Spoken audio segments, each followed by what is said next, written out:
नमस्कार। स्वदेश न्यूज के खास कार्यक्रम छत्तीसगढ़ की बात में आप सभी का बहुत बहुत स्वागत है। छत्तीसगढ़ की बात में आज हम बात करेंगे छत्तीसगढ़ के लोगों को अफोर्डेबल कीमत पर यानी सस्ते मकान की उपलब्धता और सरकार द्वारा इसको उपलब्ध कराने की के जो काम किए जा रहे हैं उस पर, और इस विषय पर बातचीत करने के लिए आज हमारे साथ मौजूद है छत्तीसगढ़ हाउसिंग बोर्ड के अध्यक्ष अनुराग सिंहदेव जी। सिंहदेव जी, बहुत बहुत स्वागत है। नमस्कार। सिंहदेव जी, सरकार ने बड़ी जिम्मेदारी दी है छत्तीसगढ़ के आम लोगों को अफोर्डेबल हाउसिंग उपलब्ध कराने की, सस्ती दरों पर उनको जिनका छत नहीं है उनको छत मुहैया कराने की। कई महीने हो गए, आपने समीक्षा बैठक भी ले ली। किस तरह की चुनौतियां आप महसूस करते हैं?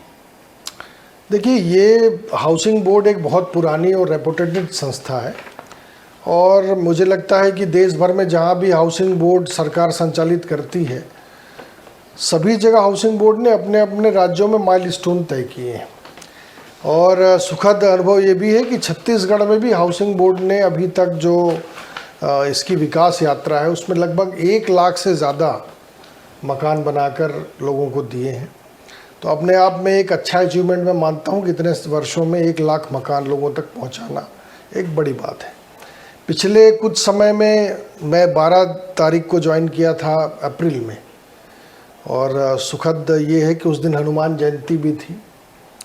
और मैंने जब हाउसिंग बोर्ड को ज्वाइन किया तो देखा कि पिछले कार्यकाल जो कांग्रेस का था उसके कारण से बहुत सारे ऐसे स्थानों पर और ऐसे फ्लैट्स बना दिए गए थे जिनकी बिक्री कहीं ना कहीं बाधित हो रही थी और उसका असर सीधे रूप पे हाउसिंग बोर्ड के ऊपर आ रहा था। मैं आपको बताना चाहता हूं कि पिछले 4 महीने में मेरे ज्वाइन करने के बाद लगातार हम लोगों ने जो 2600 ऐसे मकान थे उसमें से 60% मकानों को हमने सोल्ड आउट किया है।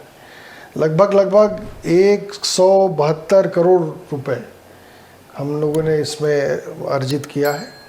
और निश्चित रूप से अब हम आने वाले समय के लिए जो लैंड की ज़रूरत रहती है उस पर काम कर रहे हैं, नए प्रोजेक्ट्स पर काम कर रहे हैं। और मुझे लगता है कि आने वाले समय में जो सरकार की मंशा है, माननीय प्रधानमंत्री जी की जो योजना है हाउसिंग फॉर ऑल, यानी वो वर्ग जो बिल्डर के अप्रोच से दूर रहता है, वो वर्ग जिनको प्रधानमंत्री आवास नहीं मिलता है गाँव में, और मध्यम वर्ग जो होता है, इस तक हम एफोर्डेबल हाउस कैसे पहुंचाएं, इसके स्कीम पर हम काम कर रहे हैं। नहीं, लेकिन आपने बताया कि 30% तक आपने छूट दी। मेरे पास जो आंकड़े हैं उसमें उसके बावजूद अभी करीब 2500 आपके ऐसे मकान हैं जो बचे हुए हैं, जो नहीं बिके हैं। और कुल संपत्तियों की अगर बात कर ले, उसमें दुकान भी मिला दे, उसमें ऑफिस भी मिला दे, तो ये करीब 4834 का आंकड़ा आता है। तो इतना जो आपका पूरा है, अगर आप इतना ही अच्छा मकान बनाते हैं, इतना ही सस्ता देते हैं, तो ये क्यों बचा हुआ है? देखिए, बहुत अच्छा ये प्रश्न है शेखर जी, क्योंकि ये वास्तव में चर्चा होती कि बिका क्यों नहीं। उसमें 2-3 बातें जो मैंने अभी 2-3 महीने में समीक्षा की है। एक तो जो छत्तीसगढ़ में चलन है वो हाई राइज बिल्डिंग का नहीं है, फ्लैट्स का चलन नहीं है। लोग गांव में और खुले स्थान पर रहना पसंद करते हैं, लैंडेड हाउस में रहना पसंद करते हैं। तो कई जगह पर 10 मंजिला इमारत बना दी गई, कहीं 8 मंजिला बनाई गई। तो ऐसे जो फ्लैट्स थे जो ऊपर की माले थे वो कहीं ना कहीं उसमें बिकने में अड़चन आई है। और कई जगह पर ये भी देखने में मिला कि कई जगह पर हम यदि वहाँ के जो लोग रहते हैं उनके अकॉर्डिंग मकान ना बनाए, जैसे मान लीजिए कि वो थोड़ा बड़ा मकान चाहते हैं, हमने थोड़ा छोटे रकबे में मकान बना दिया, तो वो कहीं ना कहीं बिकने में अड़चन आती है। तो ऐसी सभी चीज़ों के आधार पर ही ये OTS स्कीम लाई गई कि जो ऐसी प्रॉपर्टी जो दूरस्थ जगह पे बना दी गई, जहाँ थोड़ा रीचेबल कम था, जहाँ पर थोड़ा अप्रोच कम था, जाने में देरी लगती थी, तो ऐसे प्रॉपर्टीज़ को हम लोगों ने वो किया था। और आपकी जानकारी में जो 4000 है उसमें मैं आपको बता दूं, एक प्रधानमंत्री अटल योजना करके एक स्कीम थी हाउसिंग बोर्ड की, जिसमें अभी नया रायपुर में आप देख रहे होंगे एक प्रीकास्ट बिल्डिंग बन रही है बड़ी ऊंची सी। उसमें वो जो बिल्डिंग है वो हमारे लिए एक बड़ा था, क्योंकि प्रीकास्ट जनरली छत्तीसगढ़ में इसका प्रचलन कम है। पहला प्रोजेक्ट था और उसको अवॉर्डेड भी है वो, लेकिन वहाँ यूज टू नहीं है लोग कि रहे वहाँ पर, तो उसमें हमको ज़रूर थोड़ी दिक्कत आई, लेकिन अब धीरे धीरे वहाँ पर लोग जाने लगे हैं। तो ये जो अलग से आंकड़ा आपका दिख रहा है वो उसी बिल्डिंग का है, क्योंकि बहुत बड़ा रकबा है और बहुत सारे उसमें फ्लैट्स हैं, और विशेष रूप से EWS के लिए है वो। तो हमको ये भी देखना है कि उसी वर्ग तक वो मकान पहुँचे, हम उसको कॉमन सेल नहीं कर सकते हैं। लेकिन मैं बताऊं कि जो वास्तव में 2600 ऐसे मकान थे जो आम तौर पर हम लोगों को बेच सकते थे, जिसमें क्राइटेरिया नहीं थे, उसमें से लगभग 60%, ये मैं आपको तथ्य, क्योंकि विधानसभा में भी, हाँ विधानसभा में आया है, मंत्री जी ने कहा है, हाँ अजय चंद्राकर जी का सवाल था उसमें मंत्री जी ने बताया जी। तो निश्चित रूप से ये जो 40% है इसको भी हम जल्दी सोल्ड आउट करेंगे, और जनवरी से हाउसिंग बोर्ड फिर से अपने एक नए जो पुरानी कीर्ति है उससे भी आगे जाकर जनता नहीं, लेकिन एक बात तो आपने साफ गोई से स्वीकार कर लिया कि मकान बनाने का जो अप्रोच था, छत्तीसगढ़ के आम लोगों को कैसा मकान चाहिए, उसको फ्लैट नहीं चाहिए, उसको बहुमंजिला इमारत नहीं चाहिए, और ऐसा नहीं बनाया गया, ये तो आपने साफ गोई से स्वीकार किया। लेकिन ये आपने स्वीकार नहीं किया कि बड़े पैमाने पर भ्रष्टाचार भी किया गया, जिससे कॉस्टिंग इतनी बढ़ी, जिससे मकान की कीमत इतनी बढ़ी कि लोग उसको खरीद नहीं पाए। आपके दुकान एक एक ऐसे बना दिए गए कि उसके बगल में जो दुकान एक बिल्डर बना के दे रहा है उससे ज़्यादा कीमत आपकी हो गई। तो आखिर कैसे आम आदमी खरीदने जाएगा? क्वालिटी भी आपकी नहीं रहेगी। देखिए, मैंने देखा है कि हाउसिंग बोर्ड की क्वालिटी वास्तव में बहुत अच्छी रही है कई जगह पर, एक आध दो जगह ज़रूर अपवाद स्वरूप ऐसे विषय आते हैं, लेकिन मैं देखता हूं कि उतने कम रेट पर इतना अच्छा क्वालिटी मकान बनाना भी अपने आप में चैलेंज है। देखिए, अब समय बदल रहा है, आप देख रहे होंगे पहले जो कलेक्ट्रेट की बिल्डिंग रहा करती थी और बिल्डिंग प्रशासनिक, वो पूरा लैंडेड रहा करती थी, उसमें बड़ा कैंपस बनता था, बड़ी सारी वो बनती थी, और अब चेंज आ गया है समय, अब कंपोजिट बिल्डिंग का ज़माना है, अब सारे ऑफिस एक जगह पर ही मिलेंगे आपको। नहीं, तो लेकिन आपने कहा कि क्वालिटी है और मार्केट में जो प्राइस है उससे आपका कम है, लेकिन आप उस समय जब ये तुलना करते हैं तो ये भूल जाते हैं कि प्राइवेट बिल्डर एमिनिटीज क्या क्या देता है, उसको आप भूल जाते हैं। आपकी बड़ी कॉलोनी बन जाएगी, उसका बाउंड्री वॉल नहीं बनेगा, वहां पर कम्युनिटी हॉल नहीं होंगी, वहां पर सुविधाएं नहीं होंगी, ऐसी स्थिति होगी कि आप कॉलोनी बना लेंगे, 8 साल 10 साल बाद निगम उसको लेने के लिए तैयार नहीं होगा क्योंकि एमिनिटीज नहीं है। जो प्राइवेट बिल्डर्स हैं उसके कंपैरिजन में हम इसलिए नहीं उतर सकते हैं कि वो अपने हिसाब से रेट निर्धारित करता है, और हमको जो रेट निर्धारित करना है वो ये सोचकर करना है कि जो व्यक्ति प्राइवेट बिल्डर के हाई रेट तक नहीं पहुंच पाएगा वो हम तक पहुंचेगा। और सरकार की मंशा भी, housing board no profit no loss का इंस्टीट्यूट है। और सबसे अच्छी बात बताऊं शेखर जी, मुझे भी ये बात नहीं पता थी, हाउसिंग बोर्ड सरकार से पैसे नहीं लेता है, ये ऑटोनोमस बॉडी है जो खुद पैसे जनरेट करता है और फिर वहाँ पर स्कीम्स को लगाता है। तो ऐसे में हम ये देखते हैं कि लोग कैसे खरीद पाएंगे, तो उसमें कम से कम उसको सुविधाएं करते हुए, या थोड़ा हम कहीं कर्टल करते हैं कि कम्युनिटी हॉल में बहुत सारा एसी और बाकी चीज़ें ना डेवलप करें, उसको एक सामान्य रखें, ऐसा करके हम उसको डेवलप करने का प्रयास करते हैं कि लो कॉस्ट पर हम मकान कैसे प्रोवाइड करें। ये हमारे लिए सबसे बड़ा मिशन है और यही हमारा काम भी है। नहीं, लेकिन मैं बाकी जगह की छोड़ दूँ, आप ही के यहाँ अंबिकापुर में आपका अटल बिहार कॉलोनी जो है सरगावा 7 साल से बन रहा है, और अब लोग उसको इसलिए नहीं ले रहे हैं कि उसकी बाउंड्री वॉल नहीं बनी है, हैंडओवर लोग लेने के लिए तैयार नहीं है। तो इस तरह की जो चीज़ें हैं, पैसा लग गया लोगों का, आपका भी पैसा लग गया, हाउसिंग बोर्ड वहाँ 7 साल से काम कर रहा है, और उसका लाभ जो मिलना चाहिए, जिस तरह से खुशी आनंद की अनुभूति होनी चाहिए, वो किसी को नहीं हो पा रही है।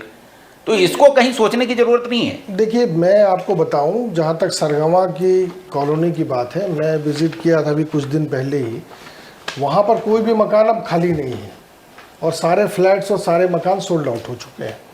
अब कुछ ज़रूर ये होता है कि कई जगह पर जो लोग मकान लेते हैं कि लोग हैंडओवर बाद में लेते हैं ताकि उनको रेंट्स और मेंटेनेंस चार्ज न देना पड़े, तो कई जगह पर ये प्रॉब्लम है, और हैंडओवर नहीं होने के कारण मकान जो है वो जर्जर होता है, और फिर मेंटेनेंस के लिए उनकी डिमांड रहती है कि हाउसिंग बोर्ड करके दे। तो इस पर अभी हम लोगों ने बहुत सख्ती से इम्प्लीमेंट किया है कि जो भी रजिस्ट्री हो रही है उनको हैंडओवर भी जल्द से जल्द लेना पड़ेगा, निर्धारित समय में लेना पड़ेगा। तो अब जो ये कंप्लेंट है वो दूर होगी। गुणवत्ता की दृष्टि से भी हम लोगों ने सभी भवनों में कुछ NITs में कुछ विशेष प्रावधान किए हैं। तो ये सब चीज़ें हम लोगों ने अभी शुरू की है। कई जगह पर हम लोगों ने आग्रह किया है कि ओपन जिम लगाए जाएं, ऐसे भी प्रयास कर रहे हैं हम लोग। कुछ सोलर एनर्जी की तरफ बढ़ रहे हैं। अभी छत्तीसगढ़ हाउसिंग बोर्ड ने सभी कॉलोनीज़ में कम्युनिटी प्लांटेशन किया है, एक पेड़ माँ के नाम किया है। तो 20,000 पेड़ अभी लगाए गए हैं। संवर्धन की दृष्टि से भी ट्री गार्ड्स लगाए गए हैं वहाँ पर। तो ऐसे एक्टिविटीज़ हम लोगों ने शुरू किया है हाउसिंग में। एक बात मैं जानना चाहता हूं कि आपने जो समीक्षा इतना की, उसके बाद आपने कहा कि चीज़ों को हम और बेहतर कर रहे हैं, गुणवत्ता की भी बात की आपने, कही कि जो चाहे कलर्स हो, चाहे खिड़की दरवाजे हो, सबको हम बेहतर कर रहे हैं। तो आने वाले दिनों में आपके नेतृत्व में जो हाउसिंग बोर्ड का काम दिखने वाला है, एक बार फिर से हम जानना चाहेंगे कि क्या क्या नया आप बेहतर करने जा रहे हैं।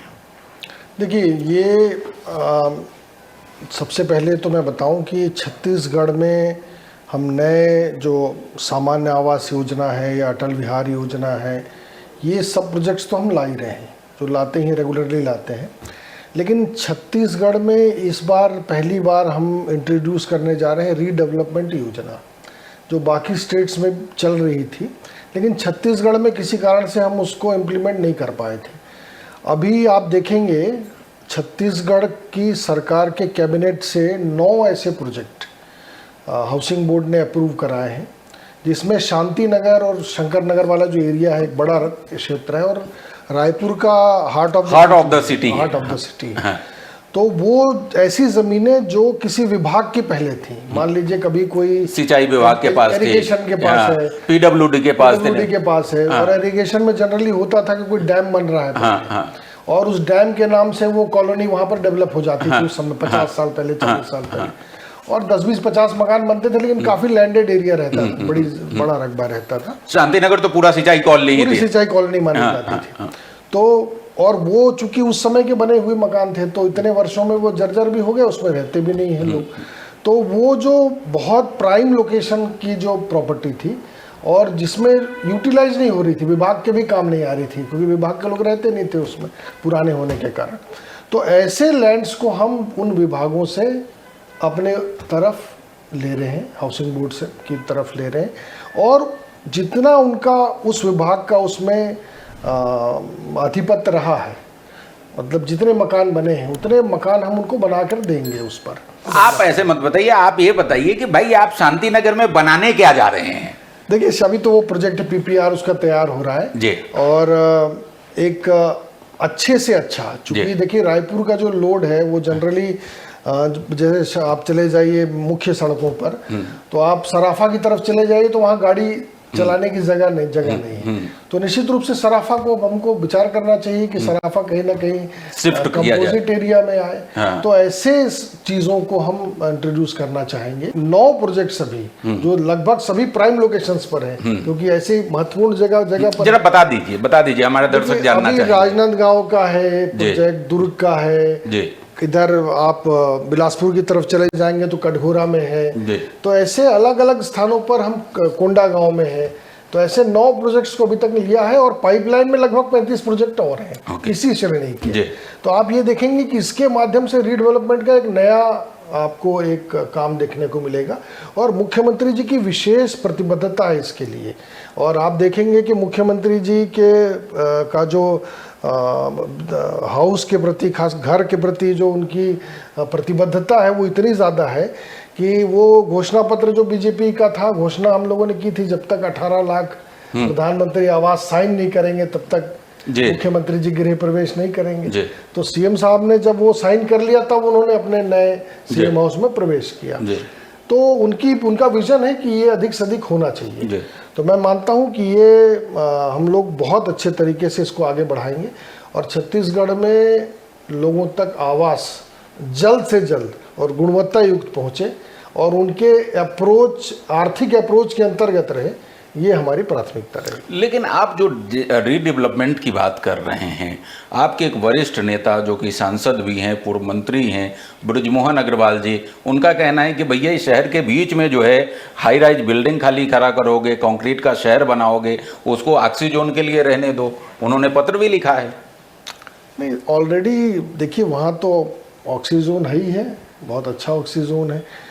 लेकिन देखिए अब समय ऐसा आ रहा है कि आबादी बढ़ने के बाद आपको अपने जो एसेट्स हैं उसका उपयोग जनता के लिए करना पड़ेगा। तो मैं मानता हूँ कि शांति नगर एक ऐसा एसेट्स है जिसका उपयोग रायपुर की जनता के हित में अवश्य होना चाहिए। जी, और लेकिन एक चीज ये कैसे सुनिश्चित होगा, क्योंकि मैं जब आपसे बात कर रहा हूँ इससे पहले मैं आपका संविधान पढ़ रहा था। आपके संविधान में और आपका जो मूल वाक्य है, वो मूल वाक्य क्या कौन है? जो सबसे वंचित है, जिसके सर पे छत नहीं है, उसके लिए अफोर्डेबल हाउसिंग उपलब्ध कराना ये आपकी जिम्मेदारी है। तो आपकी जिम्मेदारी उससे हट करके ये जो है व्यापारियों के लिए हो जाए, बड़े लोगों के लिए हो जाए, तो कहीं भटकाव तो नहीं होगा? मैं फिर से वहीं पे पहुंच रहा हूं कि क्या शांति नगर में क्या अंतिम पंक्ति में बैठे हुए जो लोग हैं, आपका जो मूल वाक्य है भारतीय जनता पार्टी का अंत्योदय, वो अंतिम पंक्ति में बैठे हुए लोगों को भी वहां जगह मिलेगी क्या? उसके लिए भी कोई जगह रहेगी? देखिए ये बहुत अच्छा प्रश्न है। किस लिए अच्छा प्रश्न है कि ये हाउसिंग बोर्ड के नीतियों से जुड़ा हुआ प्रश्न है। और मैं आपको बताऊं कि हाउसिंग बोर्ड वास्तव में वही कर रहा है जो आपने मुझसे प्रश्न किया है। हाउसिंग बोर्ड, मैंने कहा ना कि सरकार से नहीं लेने वाला ऑटोनोमस संस्था और नो प्रॉफिट नो लॉस के आधार पर चलने वाली संस्था। अब एक बात है कि जो हमारा ग्रामीण तबका है या आर्थिक रूप से EWS तबका है, इस वर्ग के लिए तो प्रधानमंत्री आवास एक बहुत बड़ा मैं तो मानता हूँ कि ये वरदान है एक तरीके का। और ये प्रधानमंत्री नरेंद्र मोदी जी का एक ऐसा सोच जिसके अंतर्गत उन्होंने कल्पना की थी कि 2023 तक हम सब तक आवास पहुंचा देंगे, और कई राज्यों में ये हुआ भी। अपने राज्य में भी 1-2 साल के अंतर्गत ये स्थिति आ जाएगी कि सबके पास पक्का मकान कहीं ना कहीं होगा। तो वो श्रेणी तो अब लगभग हम लोगों ने दीनदयाल जी के सपनों के आधार पर बीजेपी ने वो तय कर लिया है। लेकिन एक वर्ग और है उसके ऊपर जो EWS की श्रेणी में नहीं आता है, मिडिल में आता है, LIG में आता है, लोअर मिडिल सेक्शन में आता है। वो अपने लिए 10 लाख का मकान खरीदना चाहता है, 15 लाख का मकान खरीदना चाहता है। तो वो 15 लाख का मकान कहाँ मिलेगा, इसकी चिंता हाउसिंग बोर्ड कर रही है। हाँ, लेकिन वो 15 लाख का फ्लैट नहीं खरीदना चाहता। बिल्कुल बिल्कुल नहीं, लेकिन मैं बता रहा हूँ कि फ्लैट में, इसलिए मैं भी खुद फ्लैट में आजकल रहता हूँ रायपुर में। मैं भी खुद फ्लैट में रहता हूँ। क्यों रहता हूँ? क्योंकि मैं रायपुर के अंतर्गत फ्लैट ही अफोर्ड कर सकता हूँ। अभी नए बंगले नहीं अफोर्ड कर सकता मैं, और मेरी यूटिलाइजेशन भी कम है क्योंकि मैं कम आता हूँ रायपुर। मेरे को 1 हफ्ते 10 दिन रहना है तो मैं उस पर रहता हूँ। तो आजकल जो हाउसिंग का नया चलन, लोग बाहर जाते हैं काम करने के लिए और वहाँ पर कुछ वर्ष गुजारते हैं, तो ऐसे में कोई होटल में तो रुकेंगे नहीं, उनको फ्लैट चाहिए अस्थायी रूप से। तो ऐसे जो माइग्रेट होकर गांव से या बाकी जगह से आते हैं, उनके अफोर्डेबल हाउस का इंतजाम हाउसिंग बोर्ड करता है। हालांकि उसमें एक चीज और मैं कहना चाहूँगा कि आप देखिएगा इसको और इसका अध्ययन करिएगा कि बाहर से जो माइग्रेट होकर के आता है ना, वो भी आप शंकर नगर में फ्लैट देंगे तो उसके बजाय सेज बहार में आप उसको अगर एक कमरे का बना के देंगे तो वहां पे रहना ज्यादा पसंद करेगा वो बनिस्पत शंकर नगर के फ्लैट में, चमचमाते फ्लैट में। और इसका अध्ययन आप इस रूप में कर सकते हैं कि जितने आपने LIG बनाए रायपुर में, उसमें एक भी बचा हुआ नहीं रहा आपके प्रोजेक्ट के समय सीमा में, वो सारे बिक गए, बचे तो केवल फ्लैट बचे हुए रह गए।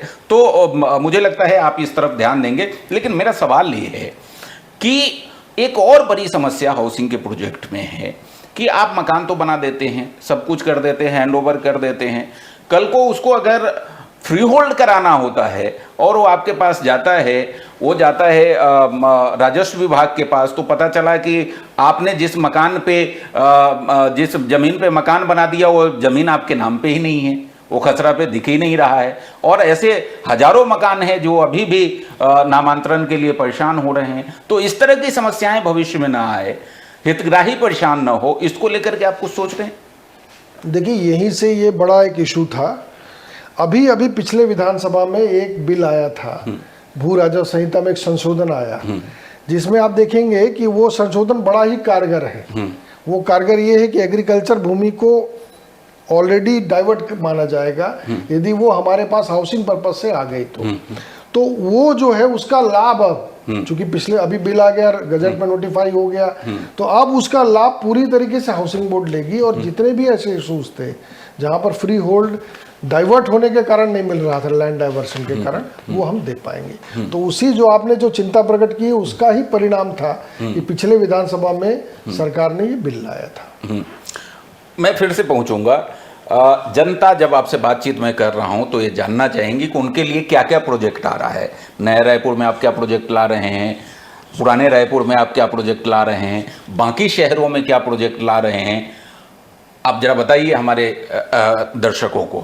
देखिए, हमारे हाउसिंग बोर्ड के दृष्टि से अभी हम लोग कोशिश कर रहे हैं कि सभी जगह पर, चूँकि 3 श्रेणी मैंने बताया है, एक सामान्य आवास योजना में हम इंडिविजुअल हाउसेस ज़्यादा बनाते हैं और उसमें फ्लैट्स भी रहते हैं कई जगह पर, लेकिन हम उसको हायर इकोनॉमिक सेक्शन के लिए और उसके बाद ऐसे 2-3 MIG HIG इस श्रेणी के बनाते हैं, जनरली LIG, जूनियर LIG।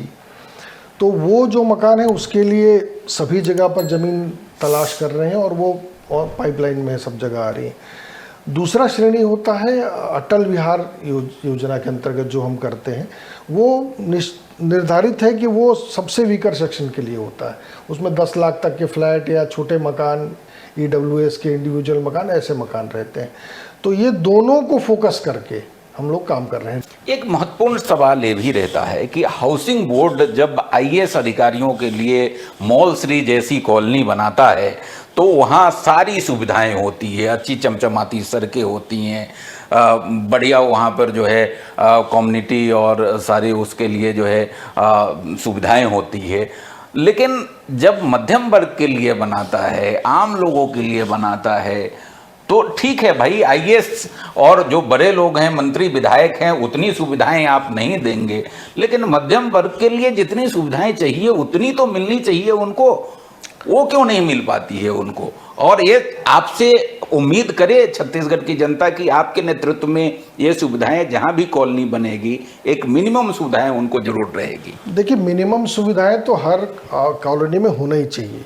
देखिए, हमारे पास चिंता सिर्फ इतनी रहती है कि प्रोजेक्ट कॉस्ट जितना बढ़ेगा उतना ज़्यादा वो रोपित होगा हितग्राहियों के ऊपर।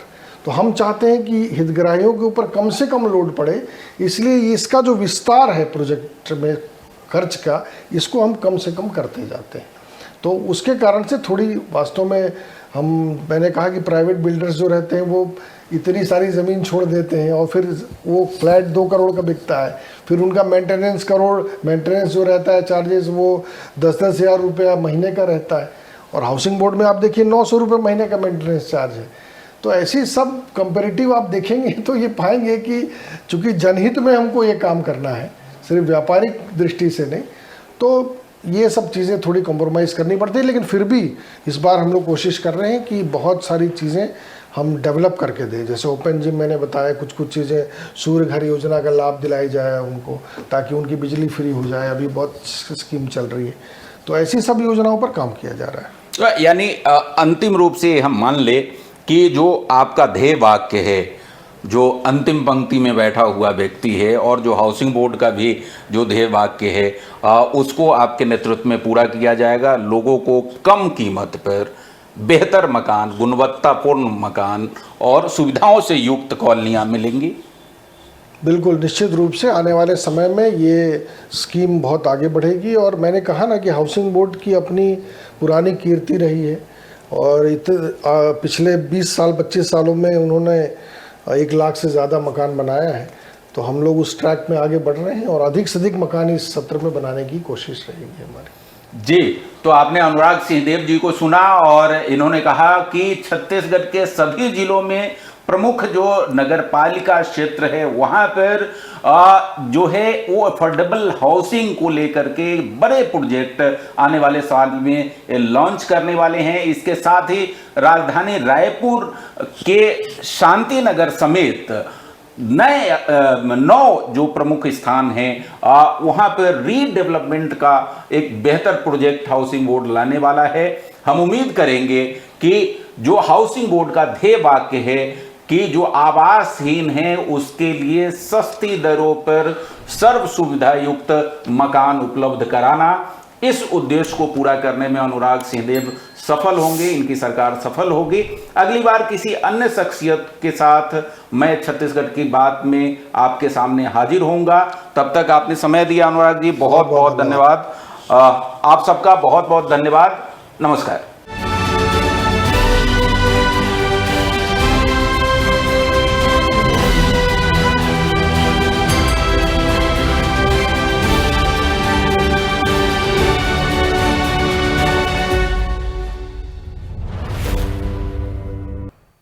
ऐसे ही वीडियोस के लिए लाइक करें, शेयर करें, फॉलो करें।